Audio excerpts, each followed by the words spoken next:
project, I'm going to start with an 8x10 piece of chipboard, and I am going to seal it with gesso because that gives us a surface that we can work on. I chose the 8x10 because I have an 8x10 frame that I got from a thrift store, and I'm making a piece of art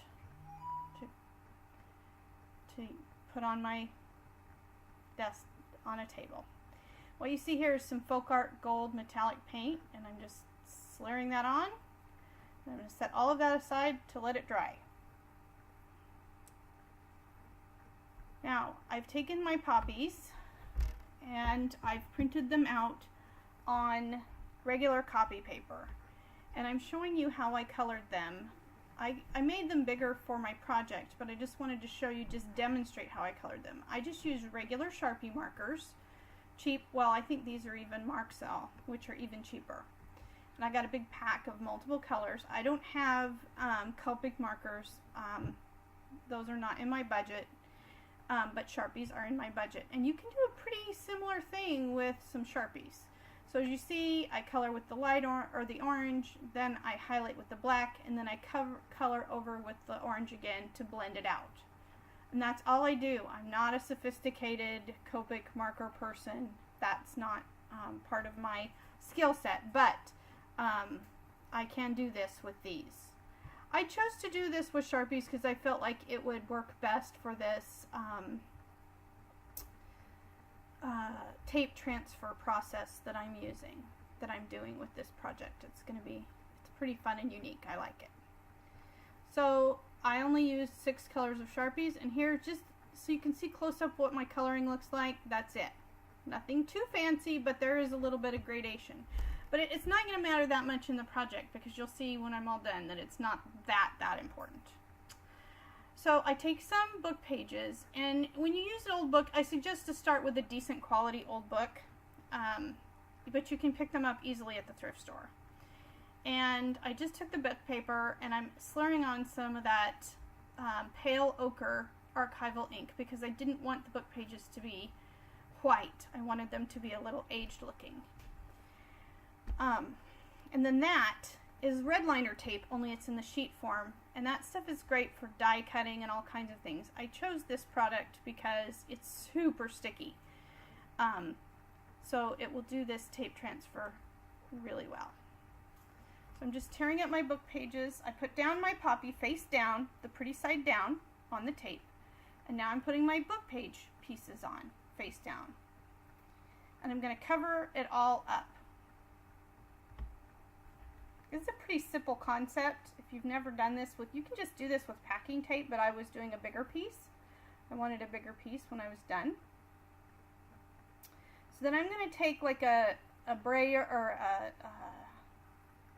bone folder or some kind of tool and just really scrub that down, get that tightly adhered. Then I take the glass from my 8.5 by 11 frame that I got from the thrift store, and I put it right side down on the glass. Make sure your glass is very clean when you do this. You know, clean it really good before you do it. And then I keep turning it over to check to make sure that there is no places where it's not really sealed down tight. Then you take water, and I just took it on a paper towel and dabbed it. And you begin to rub. And your goal isn't to rub all of the paper away. Your goal is to rub most of the paper away. And when I do it, I don't want to rub it all away. Some places I want it to be more translucent than others. So I just sort of work at it and just take your time. And I kind of deleted a bunch of that process because it takes a while to rub all this stuff off. But you see how some of it is still there fairly thick and some not so much. Alright, back to my 8.5 by 11 piece of chipboard. I've got a stencil, and I've got 2 colors of archival ink. I think I've got Monarch and some kind of a yellow. Vermilion? No, saffron.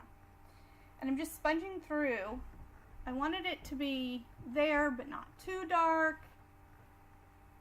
Just sponging that through. And see how it's variegated? It's not all one color. And then that's sepia, and I'm going to do the edges.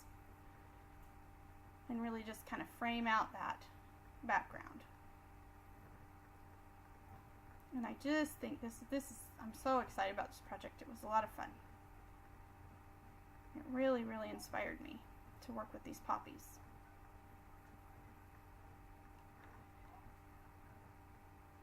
These are just some chipboard pieces that I got at Michael's. I don't know, they've got a section now with these laser cut chipboards. It's so pretty, and I had a bunch of them, and I've sort of been hoarding them, and then I said, no hoarding! So I pulled them out for this project because I'm excited about this project. I really like it. So I'm just putting black paint on them, and then I'm going to glue them in the places that I want them. And I'm just using a standard PVA glue, which is a paper glue that's designed for bookbinding. You could use quick dry. I just like PVA. I like PVA glue a lot. So I'm putting my little pieces in there, which I dearly love. So I was glad to use them in a project that I felt like merited their wonderfulness. It's pretty bad, isn't it? And now I check it out, but I think there needs to be more to this. So I pull out that's an old Club Scrap stamp. And it's like it's a text stamp. But it's really sort of chunky, and I get this, it's antique teal embossing powder. And when I put it on, it sort of clung everywhere. So I took that brush and I lightly brushed it, and it took most of it off. Can you see how it takes most of it off? It's hard to see when I'm drying it offline, but I tried really hard to stay within the limits, but it was hard to do that with the embossing powder and all this. See if we can get it. See how it left a little bit on. Just a little bit. So it's a hint of the text embossed on there. And I'm just going to keep going. I'm going to go ahead and put it all the way around the edges. I'm really loving this embossing powder because it's got flecks of gold. It's a chunky embossing powder by Stampendous, and it's in their antique line, which means it's not just teal. There's teal and gold and black, and it's a mixture of embossing powders, and it gives a really cool effect. So there it is. I've got it all done, and I figured out that's what I want it to look like, and I feel like it's finished, so now I'm going to put it in the frame for you. And there it is. That's my finished project. I hope you liked it, and I hope you enjoyed this video. Have a great day.